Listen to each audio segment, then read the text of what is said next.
back from the break. We did tell you that we're going to have something very interesting to talk about.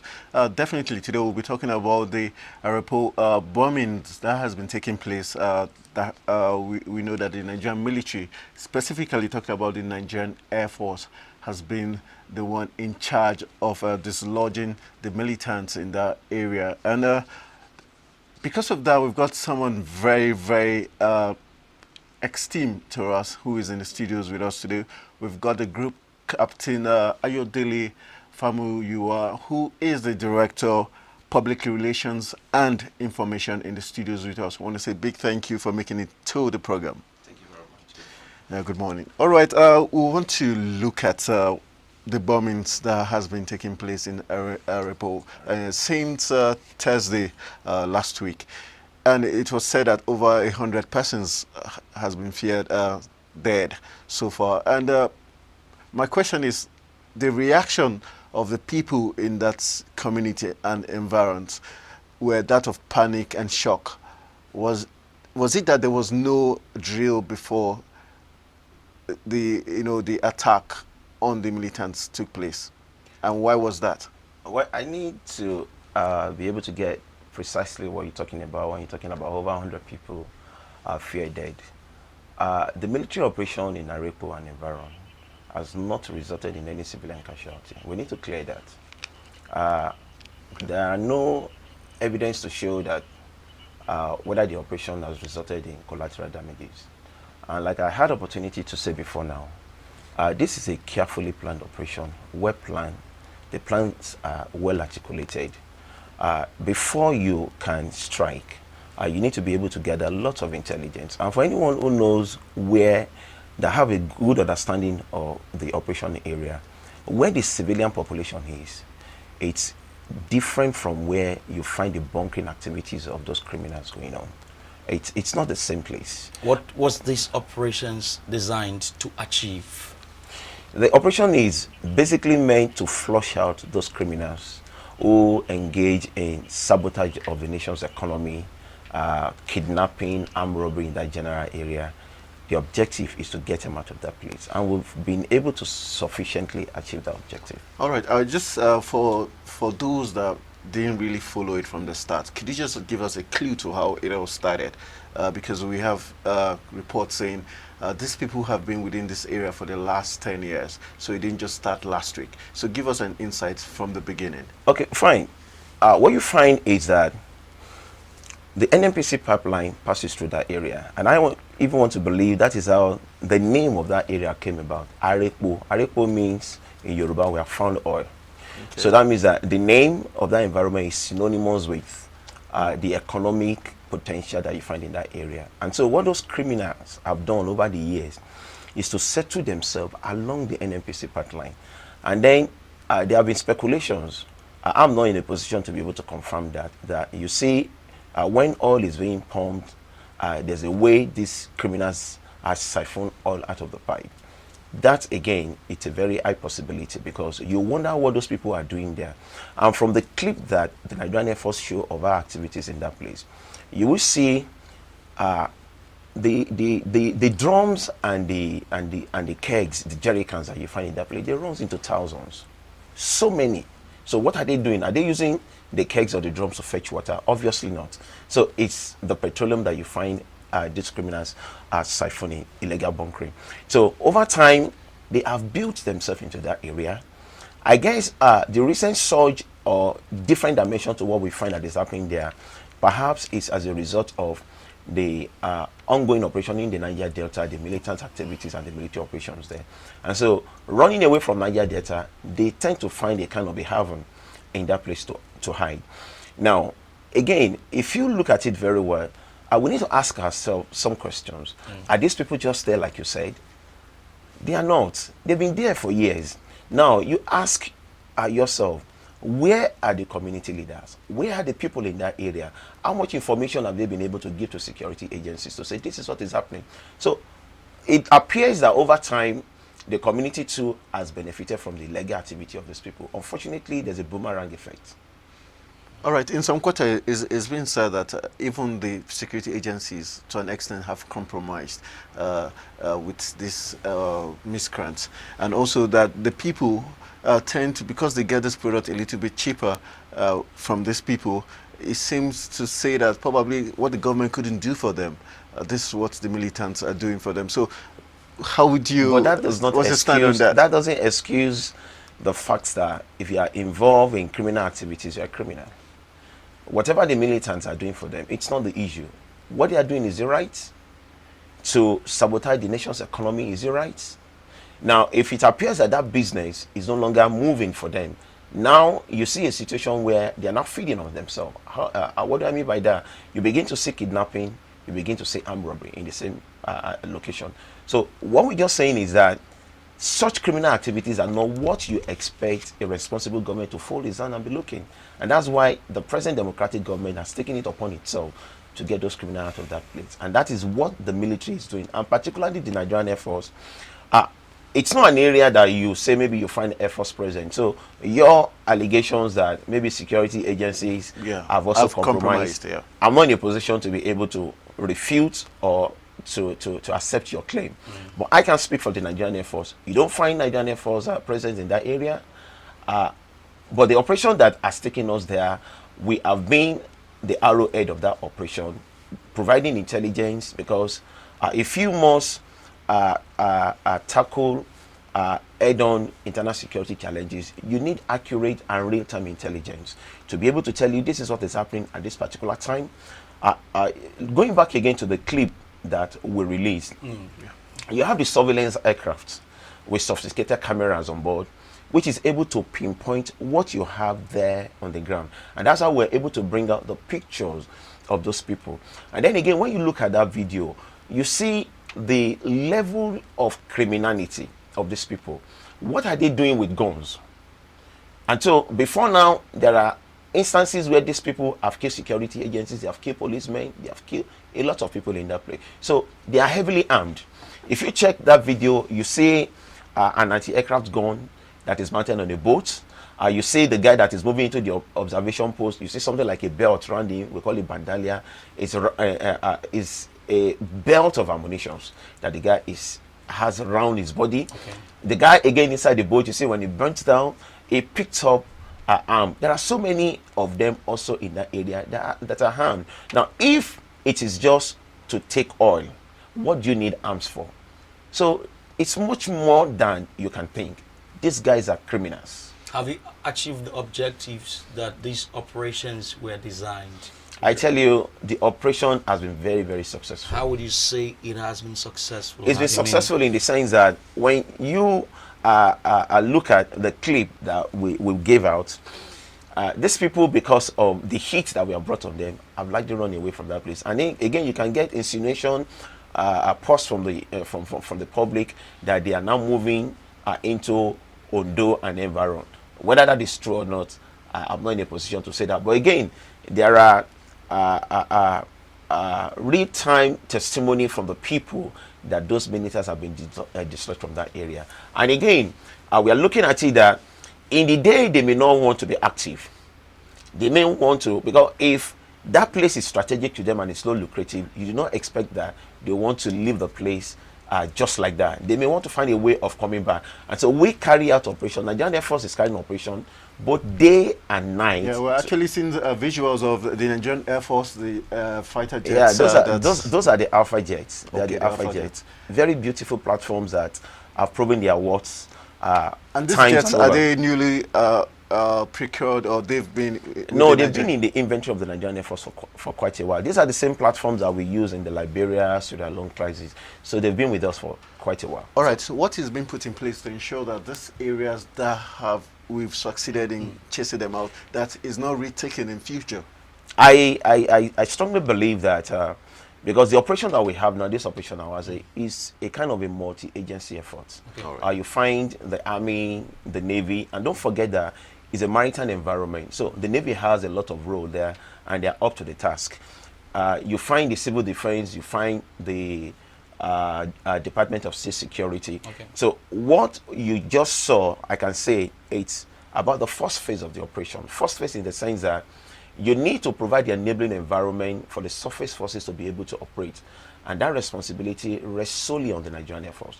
And so what we did is hit them so that you decimate the ability or capacity to be able to resist when the surface forces come, and then the surface forces will come in and then have a run That's over a to be able to palliative, secure just the like place. you said, they are running into Ondo. So what? I didn't say so. A know, while ago, you I said there are you speculations. There are There are speculations. speculations, yeah. So what do you have in place to actually make it not look like just a palliative? You want to make it look like a well thought out approach that will bring to an end. Exactly. this That's why I tell challenge you, have there. I said it. This operation is not going to, it's not something we're going to wind up now. It's going to continue for as long as, until the government is convinced that this problem has been tackled head on. And so the surveillance activities, both in the night and day, it's ongoing. And the security forces, don't forget again that a number of people have been arrested.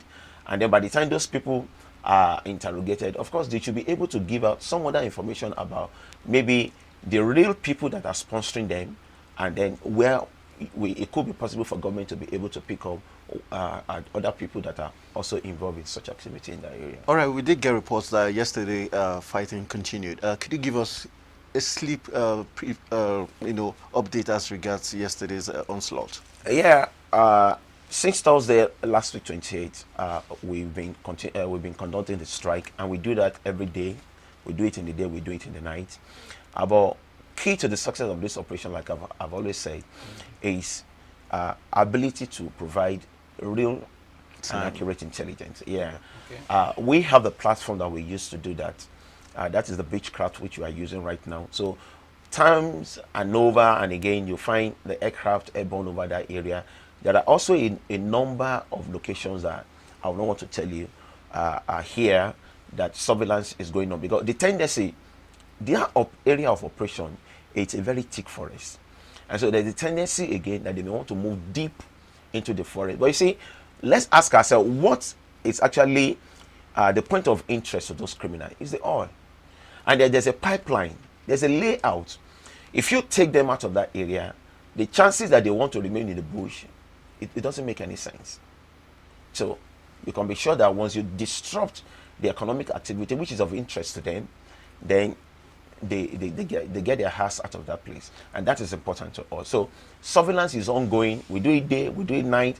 And when we identify legitimate target, I said legitimate because internal security challenges are not issues where you can say it's a legitimate target. exactly. That's the point I want to make to you now. What makes a legitimate target? It's anything that is being used to foster the activities in that place. And of course, you cannot expect that the civilian populace is going to be a legitimate target. And that's why no one can tell you, since Air Force has been conducting operation in that place, to say not a single of our bullets has hit any house. No. But of course, you expect panic when you find an helicopter that comes so low. People get panic. And so one of the message that we have for the people is that anyone who is involved in legitimate business has no reason to be afraid. This is a carefully planned operation, and you can be sure that only military targets are going to be taken up. And like I said, what constitutes a military target? Anything that constitutes a threat to those platforms that we are using, or whatever those criminals are using to foster their business, it's a criminal target. Go through the clips that we released again. You will see the circles where we say it. Now, people are expecting a bang. Probably maybe you drop a bomb and then they see an explosion. No, it may not come. Reason being that the area of operation is a very delicate area. Delicate in the sense that you have the pipelines there. If you drop bomb in that place, there are chances that you could even blow up those pipelines. And so we want to avoid that. So we are careful in selecting our weapon. So there's what you call weapon to target matching. You want to be sure that what you want to take up, the weapon that you're using, it's at par. For example, you cannot say because a child is holding a knife and then you shoot the child. It makes no sense. We don't want to finish this operation and start grappling with accusation from civil organizations, and then people say maybe Air Force has done one thing or the other. No. And that's why we are very careful We are a people responsible and responsible organization, and that's what the military of today is. All right, that actually that was why I asked the first question if you had a drill before the operations really kick-started. Sure. Don't forget Because that if you this had a is not the drill, only place where we are operating. And Nigerian Air Force currently is in the northeast where we are fighting the insurgents. And in the northwest, you are aware of the cattle rustling challenges there, armed robbery, kidnapping. We are also there. So it's not something that is new to us.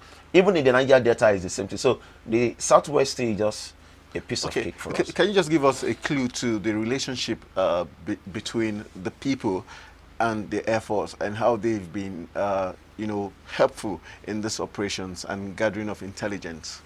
Are you talking in respect of the The southwest the operation or community. generally? Yes. No, just looking at the AREPO Bombings. bombings now, the people in that locality, how... The kind of intelligence that the Air Force need, we get that in the air. Okay, you don't need the people per We se, may the civilians. not per se. I guess the surface sources is going to need more of that. And what you need that's where the community leaders, the people come in to be able. Don't forget that these vandals, they didn't just drop from the blues. They're among the people. So it's the people there who know them, and they will do us good by giving that information to the surface forces to be able to. Are you certain this is the best decision under the circumstance, the bombings, the operations you're carrying out right now? My brother, what would you have expected? What? The bombing, it's meant to drive them out of that place. And when you say bombing, there's a difference between when you bomb a place, because we are not using bombs, like I told you. And that's why you don't get that bang. Bang, yeah. If you go on our official Facebook page, What are you using? We use weapons, but they are not bombs. But We use a particular. Okay, one of the things we use is rockets. Okay. We use rockets, Okay. which is not going to give you as much of that impact like you have in a bomb. What if you drop a bomb in a place? It can be so powerful to the extent of maybe creating a crater. And I tell you, why are we not using bomb? Okay, if you look at that environment, it's a very it's a marshy environment. Okay. If you drop a bomb there, you need that hard ground to create the impact for the explosion. Now, if the bomb goes into that creek and it doesn't explode, it can be there for like 10 years. You wouldn't want a situation where after 10 years an innocent man comes into that place and it gets blown up.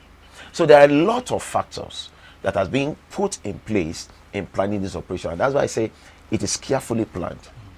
Targets are carefully selected to make sure that you do not get discredited by the people. Because if for any reason you get caught in maybe getting civilian population being affected by this operation, you're going to lose credibility. And we are working for the people. So why do we want the same people to be against us? All right, you had said that the targets, you get all your intelligence From the air. from the air, and Yeah. unnecessarily the people. Yeah. My question is, now that you hit your targets, right? And you say these people are technically going to move out of that area once you dislodge them. They're already moving. They're already moving. Or they have moved. Have you made provisions on how to curtail wherever they will be moving to? Because if you allow them move, they'll cause security threat to whatever environment they're going to be moving into. Have you considered that, and what have you put in place? That is right. People are getting arrested. So when you pick them up, like I said, further investigation is going to be able to make further arrests. And then, of course, government knows what to do, whether to prosecute them or whatever government has decided to do with them. Okay, so I may not be able to go beyond that. all right. Yeah. All right, let's just look at what is likely to be the next phase of this operation once this first phase The is next phase through. of the operation is for the surface forces to acquire that place. When I mean acquisition, I mean taking absolute control of that environment. And then don't forget again that the governor of Ogun State was there, Senator Ibikunle Amosu. And part of the things that are going to be done is, you see those kegs, Yes. the drums. I believe that there are plans to take those things off there. If you look at the clip that the Air Force released, believe me, it's amazing the thousands of drums and kegs that you find in that place. We hit some of them, but when we discovered that there were no explosion, that was why we didn't bother anymore. And then we look for those other targets that needed to be taken out, because majority of those kegs are actually empty. Were they to contain fuel at the time that they were hit, there should have been an explosion, but we didn't get that, and that's why they are not important to us. All right. What measures do you have in place to this is panic-stricken situation already for the folks in that area, the civilian population. Yeah. So what measures do you have in place to make them feel it is not about you, it is about the criminals? Yesterday, the chief of the air staff, Emasha Sadiq Abubakar, directed that we make a press release to let the people, to reassure them that there's no need to panic. The people need not panic. The whole essence of this operation is in the interest of the people. And so, if they see an aircraft that is flying at low altitude, they need not panic. It may look strange. Of course, when you look at that environment, how many people have had the opportunity to have a close shot of an aircraft? So it may look strange to them, but the message is that the people need not panic. They need not panic, because the operation, like I said, is carefully planned. And what the military is looking for are the criminals in that environment, to get them arrested and to get them out of that place. So it is in the interest of the people that this operation is being conducted. All right, I have two questions in one. First of all, I'd like to know any casualty in the part of the Air Force. Then secondly, in the start of your conversation, you did mention the roles the traditional leaders might have played in the militants being able to stay there and conduct the activities. Sorry, no. So I'd like you to reflect on the casualty rate. And, let me start with casualty rate. I don't have any statistics on casualty. But was there any casualty on the part of the Nigerian Air Force? No. Air Force never recorded any casualty. Our aircrafts go and come back. Okay, what of the other military agencies? Because you mentioned the civil defense being part of it, the Nigerian Army and the Navy. I don't have any statistics on maybe any of the surface sources recording any casualty. I do not think so. The reason being that the Air Force has been able to do a good job by clearing by clearing those bandits, and they're on the run. I'm sure that those who are not dead among them found their way elsewhere. But like I said, until we are sufficiently convinced that we have achieved the objective, we're going to continue this operation. Now, coming to the question of the role of community leader, we need to get it clear. I didn't say the community leaders aided or abetted. No. What I'm saying is that the community leaders, the people, have a role. Internal security challenges are not things that you can successfully take on without getting good information from the people. When I mean good, I mean information that are accurate. People must be able to come out to tell us precisely what is happening. Those that are operating there, those vandals, those criminals, are not people from outside Nigeria. They are Nigerians. And again, if you look at the economic activities in that place, what will you see is the mainstay of the people. So in a way, they have benefited.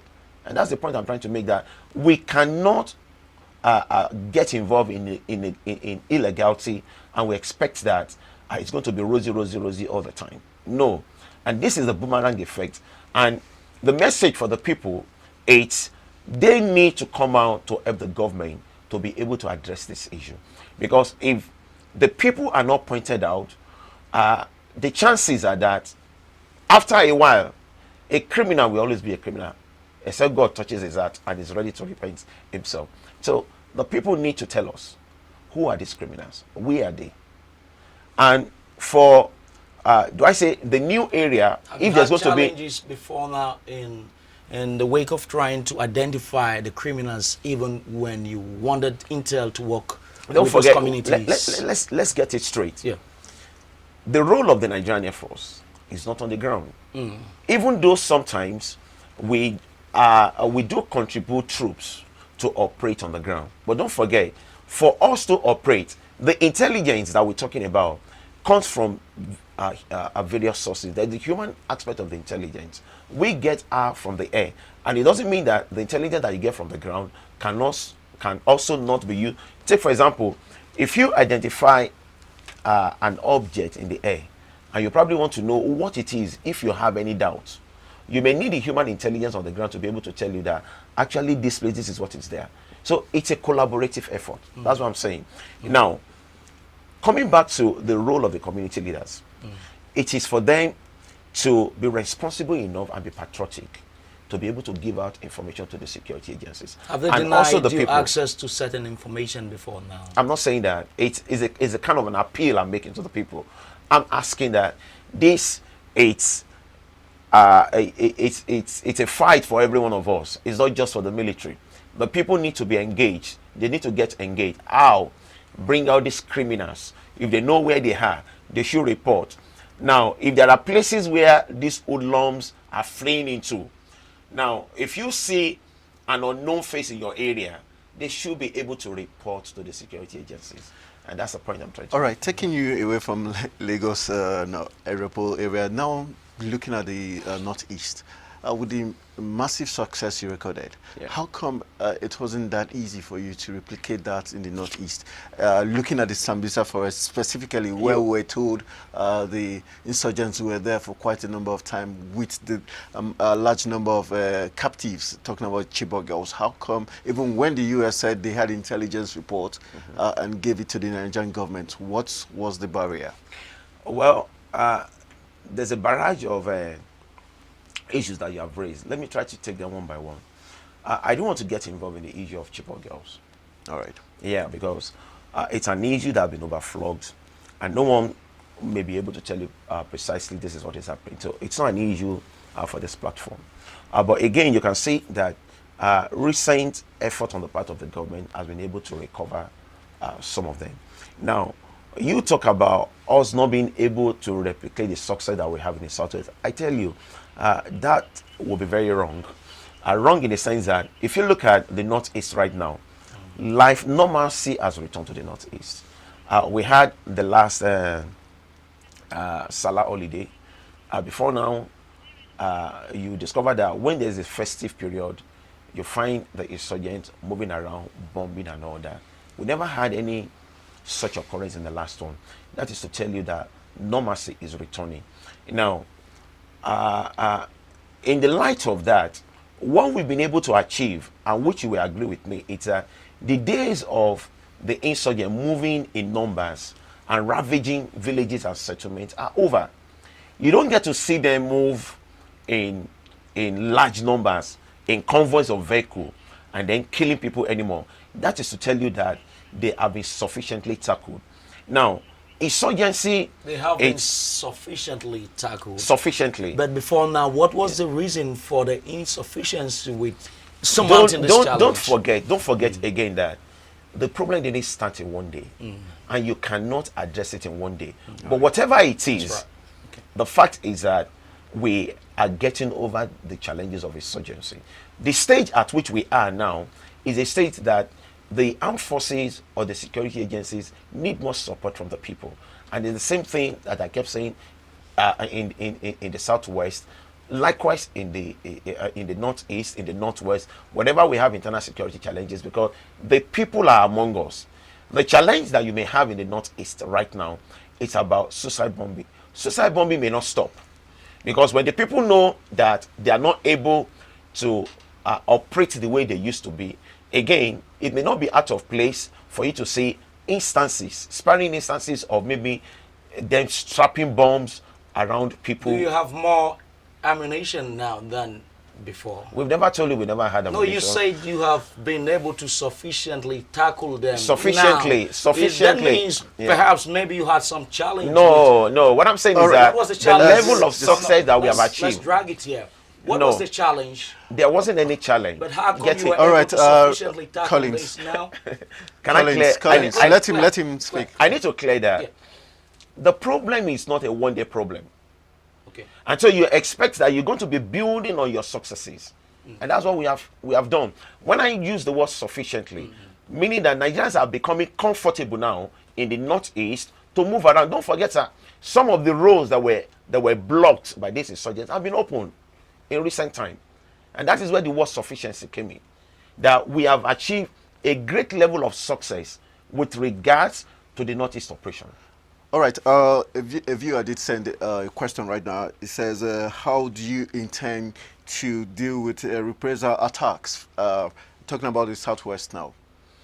I do not expect that there's going to be any reprisal attack. How will there be reprisal attack? Let's look at it. From the fleeing The people militants. need to be able to gather themselves together before they can conduct any.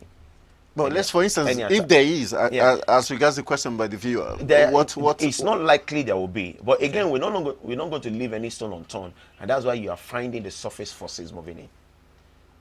They are moving in. Until we expect again, Okay. this is a collaborative effort. I keep saying that. Okay. The people in that community also need to be part of this operation, looking out for those that are strange to them. Have you created a platform for them to be able to reach out to you if they do notice any strange personalities coming around? I believe there is. Don't forget that, what is it called? They have police stations there. And then this is an operation. Operation Awase is, because it's been conducted in the maritime environment, it's been spearheaded by the Nigerian Navy. Those things are there. Yeah. So finally, how would you say the combination of these various security agencies have helped this operation? What are the three key things you think made it a huge success? Yeah, it's a collaborative effort. And then there's that synergy that you find within all the security agencies. With this operation, what would you want the Nigerian people to think about the armed forces? The Armed Forces of Nigeria is a professional military organization, particularly the Nigerian Air Force, highly professional. And the people need to trust more in their armed forces. We need the support of the people. Don't forget that the armed forces is run on public funds. We need the people. The people need the military. We cannot advance the cause of our nation without adequate security. No one is going to invest in our economy if there is no security. So security is key to national development. And that is where the armed forces comes in. And that's why we need, again, the media to support the armed forces. We need adequate funding from the government. And of course, not that the government is not doing enough, because if you look at the various sectors of the economy begging for government attention, yeah, and government is limited in terms of resources. What we're saying is that we need to rationalize, and that more attention needs to be given to issue of security in this country. Why the government has been doing that, we still trust that they can do more. And for the Nigerian Air Force, we need support to be able to get more equipment, modern equipment. People will tell you the Alpha jets are old. Yes, it's an aging aircraft, but it is delivering. But that does not mean that if we have more modern aircraft, then you can be sure that some of these, do I say lapses, that people will tell you, okay, you could, why didn't you do this before now? The limitations are there, but they are not things that are not surmountable. And I tell you, our people have been very patriotic. They've been highly committed, and we need the support of the people to be able to do that. All right, finally, just want to know what will be done with the equipment and the commodities being recovered from this area after this. What do you mean by equipment? Are you talking about the weapons? Yes, you and said then you said commodity. we're They looking sell at anything, yeah. we're looking at the oil. You said we're in drums and kegs and all that. For instance, if you have those left, what do you intend to do with them? And Well, even the weapons, until we get to especially. that stage, and then they are able to take stock, and then they can decide this is what is going to happen. Like I told you, some of those locations that were hit by our helicopters, we didn't get that explosion, and that tells us that some of those kegs Were empty. Yeah, they were empty. But for the ammunition, what do you intend to do in order so that it doesn't get to the hands of the miscreants? Of course, somewhere along part the of line this here? operation is going to be the disarmament phase of it, where if there are any weapon that are recovered from their handout, government knows exactly what to do. And if there are anybody who probably may be in possession of weapons, government, of course, know how to get them to surrender those weapons. The whole idea is to make our nation safe and the economy prosperous. All right, we want to say big thank you to Group Captain Ayodele Muyua for making giving us a very, very clear view of all the operations, the bombings of AREPO that has begun since Thursday last weekend. We want to say well done for all the good work you're doing. Thank you so much. And say big thank you to the Nigerian Army and This is the Nigerian Naval Air Force, Force. the Armed Forces in total for all the good work, trying to protect us and make us feel really safe. We want to say big thank you Safe and to them. prosperous, really. All right, so we want to say have a lovely day ahead. And you too. All Thanks right, so much. we'll be going for a short break. When we return, New Day continues.